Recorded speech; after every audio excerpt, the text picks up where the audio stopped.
You are watching TV Next. നായകൻ പൃഥ്വിയിലെ നായകൻ ശ്രീകുമാർ ചേട്ടൻ നമ്മോടൊപ്പം ഉണ്ട്. നമ്മൾ കുറേ കാലമായിട്ട് നമ്മൾ ബന്ധമുണ്ട്. ഇപ്പോൾ ഒരു ഫിലിം വന്നിരിക്കുകയാണ്. വളരെ റിയലിസ്റ്റിക് ആയ ഒരു മൂവി ആയിട്ടാണ് നമ്മുടെ പ്രേക്ഷകർ വിലയിരുത്തുന്നത്. ഈ ഒരു അഭിനയം എന്ന് പറയുമ്പോൾ ഇതൊരു റിയലിസ്റ്റിക് ആകുമ്പോൾ തന്നെ ഒരു വെല്ലുവിളിയുണ്ട്. അത് ആ ഒരു വെല്ലുവിളി എങ്ങനെയാണ്? സിനിമയുടെ ഒരു വലിയൊരു ക്യാൻവാസിലല്ല ചെയ്തത്, ഇതൊരു കൂട്ടായ്മയിൽ ചെയ്ത പോലെ ചെയ്ത ഫിലിമാണ്. അപ്പോൾ ഇത് അമ്പൂരിയിൽ 10-20 കുടുംബങ്ങൾ നഷ്ടപ്പെട്ട ജീവൻ പോലും ഒരു സംഭവം ഉണ്ടായത്. അതിൻ്റെ തൊട്ട് താഴെ തന്നെയാണ് ഈ സിനിമ ഷൂട്ട് ചെയ്തിരിക്കുന്നത്. മൊത്തം വെള്ളരുടെ അമ്പൂരി ഭാഗങ്ങളിലാണ് ഷൂട്ട് ചെയ്തിരിക്കുന്നത്. ഇതിൻ്റെ ഒരു പെയിൻ എന്ന് പറയുന്നത് നമ്മൾ മലയാള സിനിമയിൽ ഇപ്പോൾ അനുഭവിച്ചു വരുന്ന ഗ്ലിറ്ററിങ് ആയിട്ടുള്ളൊരിതൊന്നും ഇതിലില്ല. പച്ച ചെളിയിൽ കിടന്ന് എൻ്റെ കൂടെ കുഞ്ഞായിട്ട് അഭിനയിച്ചിരുന്ന എൻ്റെ മകൻ തന്നെയാണ്. അപ്പോൾ അത് ഭയങ്കരമായിട്ട് 2 ദിവസം കഴിഞ്ഞപ്പോൾ ശരീരമാകെ തണുത്ത് പറിച്ചു. അപ്പോൾ ഇതെന്ന് പറയുന്നത് അങ്ങനെ ഒരു വിറയലുണ്ടാവണമെങ്കിൽ ഈ വയനാടൊക്കെ നമുക്ക് ഒരു രാത്രി കൊണ്ട് പൊലിഞ്ഞു പോയെന്ന് സങ്കല്പിക്കാൻ പോലും പറ്റില്ല. അതിൻ്റെ ഒരു പെയിൻ ഉണ്ടായിരുന്നു. ഞാൻ ആദ്യം കണ്ടപ്പോൾ റിവ്യൂ ഒക്കെ കണ്ടതാണ്, പക്ഷേ ഇവിടെ ഒന്ന് ആദ്യം സിനിമ കണ്ടപ്പോൾ ഭയങ്കരമായിട്ട് പെയിൻ ഉണ്ടായിരുന്നു. ഇമോഷണലി ആൾക്കാർക്ക് കണക്റ്റായി എന്നുള്ളതാണ് ഏറ്റവും വലിയ സന്തോഷമെന്ന് ഞാൻ മനസ്സിലാക്കുന്നത്. ജീവിതത്തിൽ ഒരു 10-25 വർഷത്തെ യാത്രയാണ് ഇങ്ങനെ എത്തിപ്പെടാൻ വേണ്ടിയിട്ട്.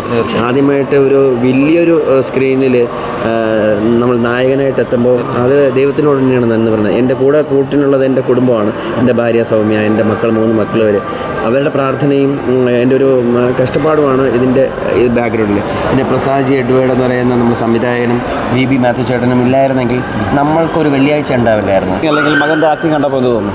2 പാർട്ടിലാണ് ഞാൻ ഉത്തരം പറയാനുള്ളത്. മകൻ എന്നുള്ള എന്ത് പറയാനാ, അവൻ്റെ ആ ഒരു സീൻ എനിക്ക് ഭയങ്കര ടച്ചിങ് ആയിട്ട് ഫീൽ ചെയ്തു. എന്താണ് പറയേണ്ടത് എനിക്കൊന്നും അറിയില്ല, വാക്കുകൾ കിട്ടുന്നില്ല. അപ്പോൾ നമ്മുടെ പ്രേക്ഷകരുടെ അഭിപ്രായങ്ങൾ ഇതുപോലെ തന്നെയാണ്, വളരെ റിയലിസ്റ്റിക് ആയിട്ടുണ്ട്. ഒരു ബഡ്ജറ്റിന് പുറത്തുനിന്ന് നോക്കിക്കഴിഞ്ഞാൽ ഇത് വേറൊരു സിനിമ, നല്ലൊരു സിനിമ തന്നെയാണ്. തീർച്ചയായിട്ടും. അപ്പോൾ ഇനിയുള്ള പ്രോജക്റ്റ് എന്താണ്? ഇനി പ്രോജക്റ്റ് എനിക്ക് വരാനുള്ളതെന്ന് പറഞ്ഞു കഴിഞ്ഞാൽ മൂൺ വാക്ക് എന്ന് പറഞ്ഞൊരു സിനിമയുണ്ട്. വിനോദ് ഏക്കയുടെ സാറിൻ്റെ സംവിധാനത്തിൽ മൂൺ വാക്ക് ഒരു എപ്പിക് പടമാണ്, ഒരു കാലഘട്ടം പറയുന്ന പടമാണ്. പിന്നെ ഇപ്പോൾ ചെയ്തുകൊണ്ടിരിക്കുന്നത് ട്രിപ്പിൾ ഡക്കർ എന്ന് പറഞ്ഞിട്ട്, അത് കൃഷ്ണ പൂജപ്രിയാണ് സ്ക്രിപ്റ്റ്. അതിൻ്റെ കൃഷ്ണനുണ്ണി മംഗലത്താണ് എൻ്റെ സംവിധായകൻ. അത് ഏറ്റവും ചെറുപ്പക്കാരനായിട്ടുള്ള സംവിധായകനാണ്. അത് വളരെ പ്രതീക്ഷ നൽകുന്ന ഒരു സിനിമ തന്നെയാണ്. തീർച്ചയായിട്ടും അത് നമുക്ക് കാണാം, ഉടനെ തന്നെ നമുക്ക് കാണാൻ പറ്റുന്ന വിശ്വസിക്കുന്നു. ഈ 2 പ്രോജക്റ്റുകളാണ് ഇനി വരാനുള്ളത്. നമ്മുടെ ഈ ഒരു നായകൻ പൃഥ്വിയോ എങ്ങനെയുണ്ട് സാറിൻ്റെ ഒരു അഭിപ്രായം? നായകൻ പൃഥ്വി ഞാൻ മ്യൂസിക് ചെയ്ത ആളെന്നുള്ള നിലയിൽ അതിൻ്റെ അഭിപ്രായം പറയുകയല്ല. എനിക്ക് തിയേറ്ററിൽ നല്ലൊരു എക്സ്പീരിയൻസ് ആയിരുന്നു. കാരണം ഞാനതിൻ്റെ പ്രിവ്യൂ കണ്ട സമയത്ത് ഞങ്ങൾ പരസ്പരം പറഞ്ഞ ചില കറക്ഷൻസൊക്കെ ഉണ്ടായിരുന്നു. അത് പൂർണ്ണമായിട്ടും അതൊക്കെ മാറ്റി. ഇപ്പോൾ ശരിക്കും പറഞ്ഞാൽ ഇതിനകത്ത് ഒരു ക്യാപ്റ്റൻ പ്രസാദിനാണ് ഞാൻ തീർത്തും ഈ പടത്തിൻ്റെ, കാരണം പ്രസാദ് ഒരു എഡിറ്റർ ആയതുകൊണ്ട് തന്നെ എനിക്ക് വർഷങ്ങളായിട്ട് പ്രസാദിനെ പരിചയമുണ്ട്. അപ്പോൾ അദ്ദേഹം ടെക്നിക്കലി ഈ ചെറിയ ബഡ്ജറ്റിൽ ആ പടം ഏറ്റവും നന്നായിട്ട് അദ്ദേഹം കൊണ്ടുവന്നിട്ടുണ്ടെന്നുള്ളതാണ് അതിൻ്റെ സന്തോഷം. നമ്മൾ പാട്ട് ചെയ്യുന്നതുകൊണ്ടല്ലല്ലോ, ആ പടത്തിൽ അത് നന്നായിട്ട് യൂട്ടിലൈസ് ചെയ്യുക. അതിൽ ഞാൻ വളരെ ഹാപ്പിയാണ്. പടം വളരെ ടോട്ടലി കാണുന്നവർക്കൊക്കെ, നമ്മുടെ സുഹൃത്തുക്കളെ കണ്ടിട്ട് നല്ല അഭിപ്രായമാണ് പടത്തെക്കുറിച്ച് പറയുന്നത്. അപ്പം ഇനിയും ഒരുപാട് പേര് ഇത് കാണട്ടെ എന്ന് മാത്രമേ എനിക്ക് ആശംസിക്കാനുള്ളൂ. നമ്മൾ ഇങ്ങനത്തെ ഒരു സിനിമയിൽ മ്യൂസിക് ചെയ്യുമ്പോൾ എങ്ങനെയാണ് ഒരു വെല്ലുവിളി എന്ന് പറയുന്നത്? അല്ല, നമുക്ക് ആദ്യത്തെ വെല്ലുവിളി ഞാൻ പറഞ്ഞ പോലെ അവർ പ്രസാദും ശ്രീകുമാറും ഞങ്ങളെ വർഷങ്ങളായിട്ടുള്ള സുഹൃത്തുക്കളാണ്. അപ്പോൾ ആ നിലയ്ക്ക് എന്നെ പടം അപ്രോച്ച് ചെയ്യുന്ന സമയത്ത് നമ്മുടെ മുന്നിലുള്ള വെല്ലുവിളി ഈ പടത്തിൻ്റെ ചെറിയ ബഡ്ജറ്റ് എന്നുള്ളതാണ്. പക്ഷേ പ്രസാദ് പറഞ്ഞു അതിൽ ക്വാളിറ്റിയിൽ ഒരിക്കലും ചേട്ടാ കുറവ് വരുത്തരുത്, മാക്സിമം നന്നായിട്ട് ചെയ്യാൻ ശ്രമിക്കണം എന്ന് പറഞ്ഞു. അപ്പോൾ ഞങ്ങളുടെ പാല് കുറവാണെങ്കിലും പഞ്ചസാര കൂടിക്കോട്ടെ എന്ന് പറയും. അപ്പോൾ തീർച്ചയായിട്ടും എന്താ പറയുക, എന്നെക്കൊണ്ടാവുന്ന വിധത്തിൽ ആ ടെക്നിക്കലി ചെയ്യാവുന്ന മാക്സിമം. ഞാനിതിനു മുമ്പ് ഇതെൻ്റെ 8ാമത്തെ സിനിമയായിരുന്നു. മുമ്പ് പടങ്ങൾ ചെയ്തിട്ടുണ്ട്. അപ്പോൾ അങ്ങനെ ഒരു ചെറിയ പടമൊന്നും വലിയ പടമൊന്നും ഇല്ലല്ലോ. അപ്പോൾ അതിൽ ഞങ്ങളെ കൊണ്ടാവുന്നത്, കാരണം ഞങ്ങളുടെ ഒരു സൗഹൃദത്തിൻ്റെ കൂടെ സിനിമ ആയതുകൊണ്ട് അതിൻ്റെ ഒരു റിസൾട്ട് പടത്തിൽ വന്നിട്ടുണ്ടെന്നാണ് ഞാൻ വിശ്വസിക്കുന്നത്. അപ്പോൾ ഇനി അടുത്ത പ്രോജക്റ്റ് എന്താണ് സാറിൻ്റെ? ഇനി അടുത്ത പ്രൊജക്റ്റ് വരുന്നത് വലിയൊരു പ്രൊജക്റ്റാണ്.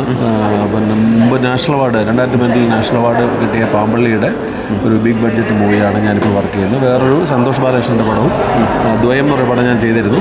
അതിനാണ് ക്രിട്ടിക്സ് അവാർഡ് എനിക്ക് കിട്ടിയത്. ആ പടത്തിൻ്റെ അടുത്ത കൊമേഴ്ഷ്യൽ മൂവിയും ചെയ്തു. 2 പടങ്ങളിപ്പോൾ വർക്ക് നടക്കുന്നുണ്ട്. എന്തായാലും വളരെയധികം എഫർട്ട് എടുത്തിട്ടുണ്ട്. കൺഗ്രാജുലേഷൻ. ഇനിയുള്ള പ്രോജക്റ്റുകളും വിജയങ്ങളിൽ എത്തട്ടെന്ന് ആശംസിക്കുന്നു. Thank you sir. നായകൻ പൃഥ്വി എന്ന സിനിമയിലെ 2 ആർട്ടിസ്റ്റുകൾ നമ്മോടൊപ്പം ഉണ്ട്. പ്രിയ ബാലനും രാകേഷ് കൊഞ്ചിറയും. അപ്പോൾ രാകേഷ് കൊഞ്ചിറ. അപ്പോൾ നമുക്ക് അവരോട് ചോദിക്കാം. നമസ്കാരം പ്രിയ. നമസ്കാരം രാകേഷ്. എങ്ങനെയുണ്ട് പടം? ആദ്യം നിങ്ങളുടെ അഭിപ്രായം ചോദിക്കട്ടെ. നമ്മുടെ പടം, അതാണ് എനിക്ക് പറയാനുള്ളത്. നമ്മുടെ പടം ആകുമ്പോൾ ഇതൊരു എല്ലാം ന്യൂ ഫേസസ് ആണ്, എല്ലാം പുതുമുഖങ്ങളാണ്. ആ പുതുമുഖങ്ങളെ ഉൾക്കൊള്ളിക്കാൻ ഞങ്ങളെ വിശ്വസിച്ച് ഏൽപ്പിച്ച ആദ്യം ഡയറക്ടർ സാറിന്, പ്രസാദ് ജി എഡ്വേർഡ് സാറിന് ആദ്യമേ തന്നെ നന്ദി. പിന്നെ അദ്ദേഹം ഞങ്ങളെ സജസ്റ്റ് ചെയ്തപ്പോൾ അത് അംഗീകരിച്ച പ്രൊഡ്യൂസറിന് അതിലേറെ നന്ദി.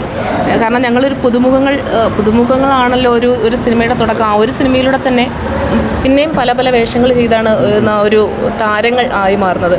അപ്പോൾ പുതുമുഖങ്ങൾ എന്ന് പറയുമ്പോൾ തന്നെ ഞങ്ങളെ സംബന്ധിച്ച് വലിയൊരു കാര്യമാണ്. അതും ഒരു കലാരംഗത്തിന് ഏറ്റവും വലിയൊരു അംഗീകാരമാണ്. ഒരു സിനിമയിൽ അഭിനയിക്കുക എന്ന് പറയുന്നത് പലരും ഒരുപാട് സ്വപ്നങ്ങൾ കണ്ടിട്ടുള്ള, അല്ലെങ്കിൽ സ്വപ്നങ്ങൾ കണ്ടുകൊണ്ടിരിക്കുന്ന, ഇതുവരെ എത്തിപ്പെടാത്ത അല്ലെങ്കിൽ എത്തിപ്പെട്ടുകൊണ്ടിരിക്കുന്ന ഒരുപാട് പേരുടെ സ്വപ്നം എന്നതുപോലെ ഞങ്ങളുടെ സ്വപ്നം ഞങ്ങൾ ഇപ്പം ഈ നായകൻ പൃഥ്വി എന്ന സിനിമയിലൂടെ ഞങ്ങൾ അരങ്ങേറ്റം കുറിച്ചു. അതൊരു വലിയ കാര്യമായിട്ട് തന്നെ കരുതുന്നു.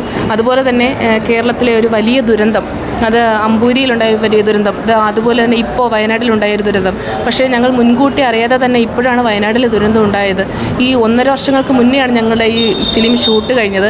അപ്പോഴും ഞങ്ങൾ അറിയുന്നില്ല. പക്ഷേ ഈ ഒരു സമയത്ത് തന്നെ ഈ ഒരു റിലീസ് വന്നതിൽ ഞങ്ങൾക്കൊരു ഒരു അനുശോചനമായി, അല്ലെങ്കിൽ ആ ഒരു ദുരന്തത്തിൽ ഞങ്ങൾ പങ്കുചേർന്നുകൊണ്ടാണ് ഞങ്ങൾ ഈ മൂവി പ്രേക്ഷകർക്ക് മുന്നിലേക്ക് ഞങ്ങൾ ഇറക്കിയത്. അതിലും ഞങ്ങൾ ഒരുപാട് അതിനെന്താ വികാരം ഞങ്ങൾക്കറിയില്ല.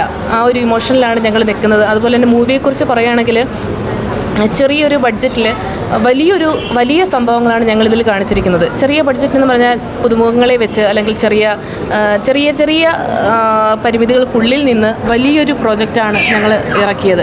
അപ്പോൾ അതിൻ്റേതായ കുറവുകളും കാര്യങ്ങളൊക്കെ ഉണ്ടെങ്കിൽ തന്നെ ഇത് പുതുമുഖങ്ങളെ വെച്ചായതുകൊണ്ട് തന്നെ ആയിരിക്കാം പ്രേക്ഷകർ പലരും ഏറ്റെടുക്കാൻ മടിക്കുന്നത്. പക്ഷേ അങ്ങനെ കണ്ടവരാരും അങ്ങനല്ല പറയുന്നത്. നിങ്ങൾ പുതുമുഖങ്ങളാണെന്നോ അല്ലെങ്കിൽ ആദ്യമായിട്ട് അഭിനയിക്കുന്നവരാണെന്നോ അവർക്ക് തോന്നുന്നില്ല എന്ന് തന്നെയാണ് അവർ പറയുന്നത്. അതുമാത്രമല്ല, ഒരുപാട് പ്രമേയങ്ങൾ ഈ ചിത്രത്തിൽ ഉൾപ്പെടുത്തിയിട്ടുണ്ട്. സാഹസികമായിരുന്നാലും ഞങ്ങളെ കഷ്ടപ്പാടായിരുന്നാലും ഒരു മനുഷ്യൻ്റെ ഇമോഷൻസ് എല്ലാം, ടെൻഷൻ, ഭീതി, ഹാസ്യം എല്ലാം ഉൾപ്പെടുത്തിയിട്ടുള്ള ഒരു മൂവി തന്നെയാണ്. അപ്പോൾ മലയാള പ്രേക്ഷകർ ഏറ്റെടുക്കേണ്ട ഒരു മൂവി തന്നെയാണ്. അത് മാത്രമല്ല, ഏറ്റവും പ്രധാനമായി പറയേണ്ടത് ഇതിലെ സോങ്ങുകളാണ്. നായകൻ പൃഥ്വിയിലെ 2 സോങ്ങുകൾ, അത് രണ്ടും ജനങ്ങൾ ഏറ്റെടുത്ത് കഴിഞ്ഞു. നല്ല ഫീലുള്ള നല്ല സോങ്ങുകളാണ് ശ്രീ സതീഷ് രാമചന്ദ്രൻ സാറ് ഇതിൽ സംഗീതം നൽകിയിരിക്കുന്നതും അതുപോലെ ലിറിക്സ് നൽകിയിരിക്കുന്ന BT അനിൽകുമാർ ചേട്ടനും നൽകിയിരിക്കുന്നത്. അതുപോലെ നല്ല 2 സോങ്ങുകളാണ് ഇതിൽ പുറത്തു വന്നിരിക്കുന്നത്. പൊതുവേ നല്ല റേറ്റിങ്ങിൽ ഓടിക്കൊണ്ടിരിക്കുകയാണ് മൂവി. നല്ല നിലവാരം പുലർത്തുന്ന നല്ലൊരു മൂവിയായിട്ട് ഇപ്പോഴും ഓടിക്കൊണ്ടിരിക്കുന്നു. അപ്പോൾ എല്ലാവരും കാണണമെന്ന് തന്നെയാണ് ഞങ്ങളുടെ പ്രാർത്ഥനയും. ഞങ്ങളെപ്പോലുള്ള പുതിയ കലാകാരെ പ്രോത്സാഹിപ്പിക്കണമെന്ന് തന്നെയാണ് ഞങ്ങൾ ആഗ്രഹിക്കുന്നത്. ത്രൂ ഔട്ട് റോൾ എന്ന് പറയുമ്പോൾ തന്നെ അതൊരു വെല്ലുവിളിയാണ്. നായകനോടൊപ്പം ഒരു ത്രൂ ഔട്ട് റോള് നമുക്ക് തീർക്കുക എന്ന് പറയുന്നത്, ആ വെല്ലുവിളി എങ്ങനെയാണ് ഏറ്റെടുത്തത്? രണ്ടാമത് അത് സ്ക്രീനിൽ കണ്ടപ്പോൾ എന്ത് തോന്നുന്നു? ശരിക്കും പറഞ്ഞാൽ എൻ്റെ ഒരു ആദ്യത്തെ പടമാണ്. കാരണം എന്ന് വെച്ചാൽ ഒരു സിനിമയ്ക്ക് വേണ്ടിയിട്ട് ഒരു ടൈറ്റ് ഫ്രെയിം അല്ലെങ്കിൽ ഒരു ക്ലോസ് ഫ്രെയിമിൽ ഡയലോഗ് പറയുന്ന സംഭവം, ഞാൻ വെബ് സീരീസ് കാര്യങ്ങളൊക്കെ ചെയ്തിട്ടുണ്ടെങ്കിൽ പോലും ഒരു സിനിമയ്ക്ക് വേണ്ടിയിട്ട് ഒരു ക്ലോസ് ഫ്രെയിമിൽ ഡയലോഗ് പറയുന്ന ആദ്യത്തെ ഒരു ഇതാണ് ഇത്. ഈ ഒരു ഷൂട്ട് കഴിഞ്ഞിട്ട് 2 വർഷം അടുത്ത ആയറായി, എന്നാലും പോലും അതിനുശേഷം ഒരുപാട് വർക്ക് ചെയ്യാനുള്ള ഭാഗ്യം ലഭിച്ചു. പക്ഷെ എന്നിരുന്നാലും ആ ഒരു സമയത്ത് ഉണ്ടായ ഒരു വികാരം എന്താണെന്ന് വെച്ച് കഴിഞ്ഞാൽ പ്രത്യേകിച്ച് ഒന്നുമില്ല. സത്യം പറഞ്ഞാൽ നമ്മളെല്ലാവരും ഭയങ്കര ഫ്രീ ആയിരുന്നു. ശരിക്കും എല്ലാവരും ആ സമയത്തേക്ക് ഭയങ്കര ക്ലോസായി. പ്രത്യേകിച്ച് ഈ നമ്മുടെ അമ്പൂരിയിലായിരുന്നല്ലോ ഷൂട്ട് നടന്നത്. നമ്മൾ ആ ഒരു ടൂർ മോഡലായിരുന്നു നമ്മളവിടുത്തെ ഷൂട്ടും കാര്യങ്ങളൊക്കെ. ഇപ്പോൾ പ്രിയ പറഞ്ഞ പോലെ തന്നെ ഏറ്റവും എടുത്തു പറയേണ്ടുന്ന കാര്യം, 2018 പോലെ ഒരു വലിയ ബഡ്ജറ്റിലുള്ള സിനിമ, ജനം ഏറ്റെടുത്തൊരു സിനിമ, അത്തരം ഒരു എന്താ പറയുക, നമ്മുടെ ഒരു ദുരന്തമായിട്ട് ബന്ധപ്പെട്ട് അല്ലെങ്കിൽ ഒരു വെള്ളപ്പൊക്കം അങ്ങനെ ആ ഒരു രീതിയിൽ ബന്ധപ്പെട്ട ഒരു പടം ഇത്രയും വലിയ കാര്യമായിട്ട് ജനങ്ങൾ ഏറ്റെടുത്ത ഒരു പ്രേക്ഷകരുടെ ഇടയിലേക്കാണ്. Hi, you are watching TV Next News. Please subscribe our channel. ഈ ചാനൽ സബ്സ്ക്രൈബ് ചെയ്യാൻ റെഡ് ബട്ടൺ ക്ലിക്ക് ചെയ്യുക.